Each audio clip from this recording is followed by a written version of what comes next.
नारायण नारायण नारायण ओम। श्रीमन्नारायण नारायण नारायण ओम। नारायण नारायण नारायण ओम। नारायण नारायण नारायण ओम। श्रीमन्नारायण नारायण नारायण ओम। नारायण नारायण नारायण ओम। ओम नमो भगवते वासुदेवाय।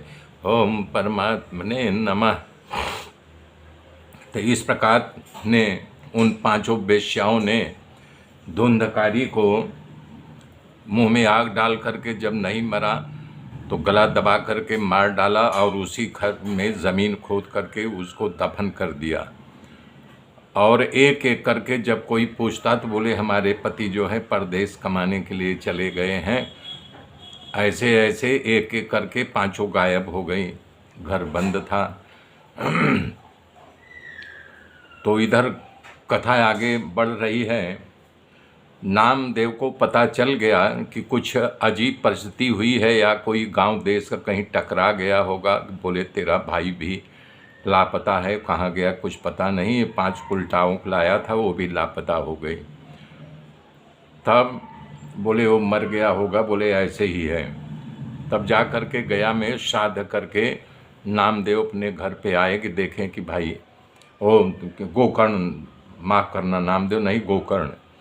जब गोकर्ण अपने घर में आया तो रात को जब सोया तो उसको नींद नहीं आ रही थी, तो एक आवाज़ सुनाई देने लगी, एक परछाया दिखाई देने लगी। तो पानी निकाला, अभिमंत्रित करके उस छाया पर फेंका तो उसका बाचा जो है फूटा। बोला भैया मैं आपका भाई धुंधकारी हूँ, मेरी जीभ जला दी गई तो आपने पवित्र जल मेरे ऊपर छाटा, इसलिए हमारी वाचा, हमारी बोलने की शक्ति आ गई है। मैं प्रेत हो गया हूँ और यहीं जहाँ तुम सोए हैं यहीं खन के मुझे गाड़ दिया गया था, मार करके वो पांचों उल्टाओं ने यहाँ गाड़ दिया है।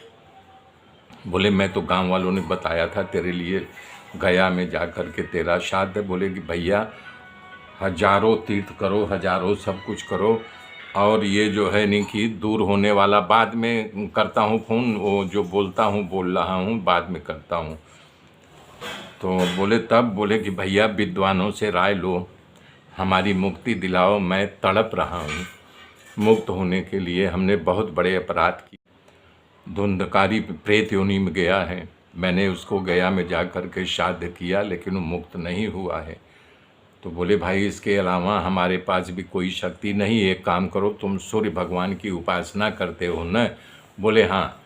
तो बोले सूर्य भगवान से ही पूछो कि इसके निवारण के लिए हम क्या करें।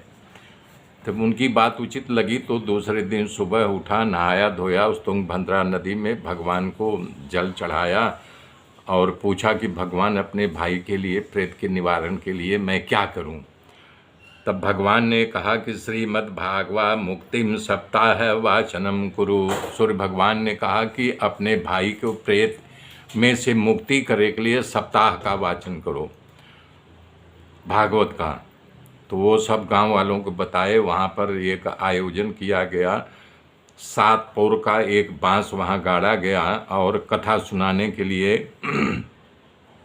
खुद जो है गोकर्ण बैठे व्यासपीठ पर, कथा शुरू हो गई। पहले दिन की कथा में 1 पौर बांस फट गया, दूसरे दिन की कथा में 2 पौर, ऐसे ऐसे सप्ताह 7वें दिन 7 बांस का पौर फट गया। और वो जो था धुंधकारी दिव्य वस्त्र पहन करके वहाँ उपस्थित हो गया, उसके लिए स्वर्ग से विमान आ गया और वो जो है उस पर चढ़ गया और सबको प्रणाम करके जाने लगा। तो लोगों ने गोकर्ण से सवाल किया कि हमने भी कथा सुना था, ये सब सुना था, तो इसमें भेद क्यों?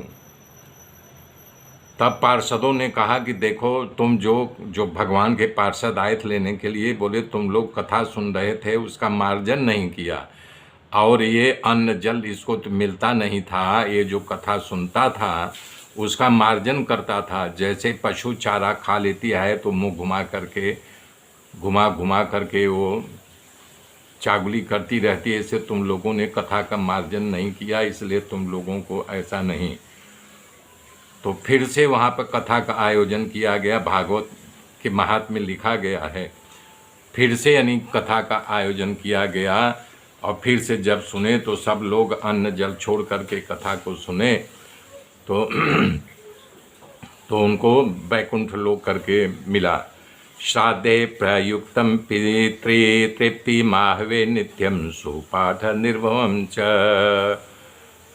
बोल रहे हैं श्राद्ध के पक्ष को लोग बुरा पक्ष मानते हैं, लेकिन श्राद्ध पक्ष में ये भागवत की कथा सुनाने से पितरों का यानी कि निश्चित मुक्ति मिलती है।